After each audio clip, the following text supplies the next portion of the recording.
سلامونه او احترام ګرانو هیوادوالو، خدای دې وکړي چې ښه واوسیږئ. هیوادوالو هیله درنه کوم دا پیغام درسره شیر کړئ چې مونږ خپل غږ تر دفاع وزارت وزیر صاحب محترم مولوي یعقوب مجاهد او د کورنۍ چارو وزیر سراج الدین حقانی مولوي صاحب پورې خپل غږ ورسوو.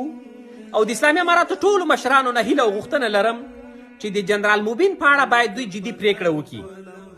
جنرال موبین باید په نظارت خانه کې 3 او 4 ورځې تیرې نه کړي. جنرال موبین هغه څوک نه دی. جنرال موبین هغه څوک دی چې د نظام د بقا دپاره یې شپه ورځ په ځان وکړي او د میډیا په برخه کې به د نظام دپاره مبارزه کوله. جنرال موبین هغه څوک دی چې د مجاهدینو نوم به چا له ډاره نشو اخیستلی، خو ده به ډېر په ویاړ باندې د میډیا په برخه کې داسې کلکه مبارزه کوله. هیڅ ترس او ډار یې چا نه درلودلو، نه یې د داخلي جاسوسانو نه ترس او ډار درلودلو، نه یې د خارجي جاسوسانو نه ترس او ډار درلودلو. په ډېر ویاړ باندې به د نظام د بقا دپاره، د نظام د ټینګښت دپاره د مجاهدینو تر څنګ ولاړو، شپه ورځ به یې د میډیا برخه کلکه توده ساتلې وه. جنرال موبین ډېره قرباني د نظام دپاره ورکړې ده.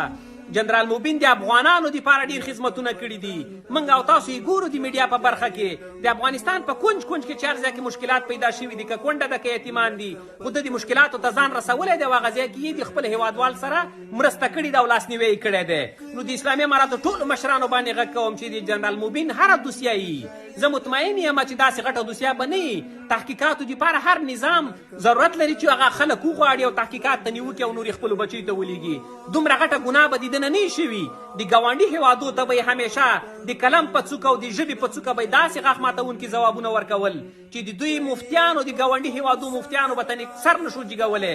ټولو باندې سرونه ګرځولي وو د همسایه هیوادو مفتیانو، لارې ته یې ورکه کړې وه. دغسې غاښ ماتونکي ځوابونه به یې د میډیا په برخه کې ورکول.